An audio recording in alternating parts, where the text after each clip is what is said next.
কক্সবাজার জেলা সদর হাসপাতাল জরুরি বিভাগে গড়ে 500 এবং বহির্বিভাগে 2000-এর বেশি রোগী প্রতিদিন সেবা নিতে আসেন।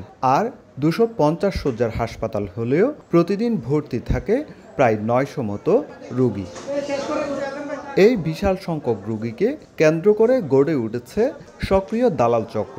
তারা অসহায় রোগী ও স্বজনদের টার্গেট করে হাতিয়ে নিচ্ছে টাকা। প্রাইভেট হসপিটালে কতগুলো হসপিটালে মার্কেটিং অফিসার নামে কতগুলো এজেন্ট নিয়োগ দিছে। ওনারা দেখে কোন রুগীটা একটু টাকা পয়সা থাকবে আর কোন রুগীটা একটু অসচেতন, ওই রুগীগুলোকে বুলিয়ে বালিয়ে ওনাদেরকে প্রাইভেট হসপিটালে নিয়ে যায়। দালাল বলতে তো ঝামেলা, দালাল মুক্ত তো আমরা নিজেরাই চাই।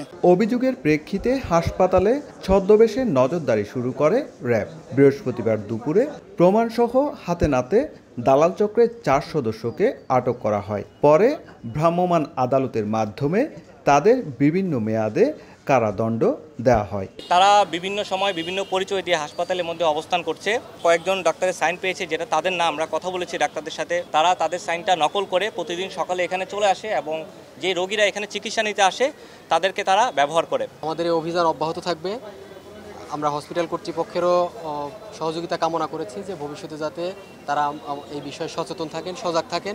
অভিযোগ উঠেছে দালাল চক্রের সঙ্গে সম্পৃক্ততা রয়েছে হাসপাতালেরই কিছু অসাধু কর্মচারী। তবে জড়িতদের বিরুদ্ধে প্রমাণ সাপেক্ষে ব্যবস্থা নেওয়া হবে বলে জানায় হাসপাতাল কর্তৃপক্ষ। আমার এখানে সিসি আছে, ওখানে হয়তো আমি দেখলাম যে একজন সে বুলিয়ে নিয়ে যাচ্ছে, ওকে আমি আইডেন্টিফাই করলাম, কিন্তু এটা তো টিপ অফ দ্য আইসবার্গ। মাত্র হয়তো 1000 জনের মধ্যে আমি একজনকে ধরতে পারলাম। প্রায় 45 লাখ মানুষের একমাত্র ভরসাস্থল এই হাসপাতাল। সুজাউদ্দিন রুবেল, সময় সংবাদ, কক্সবাজার।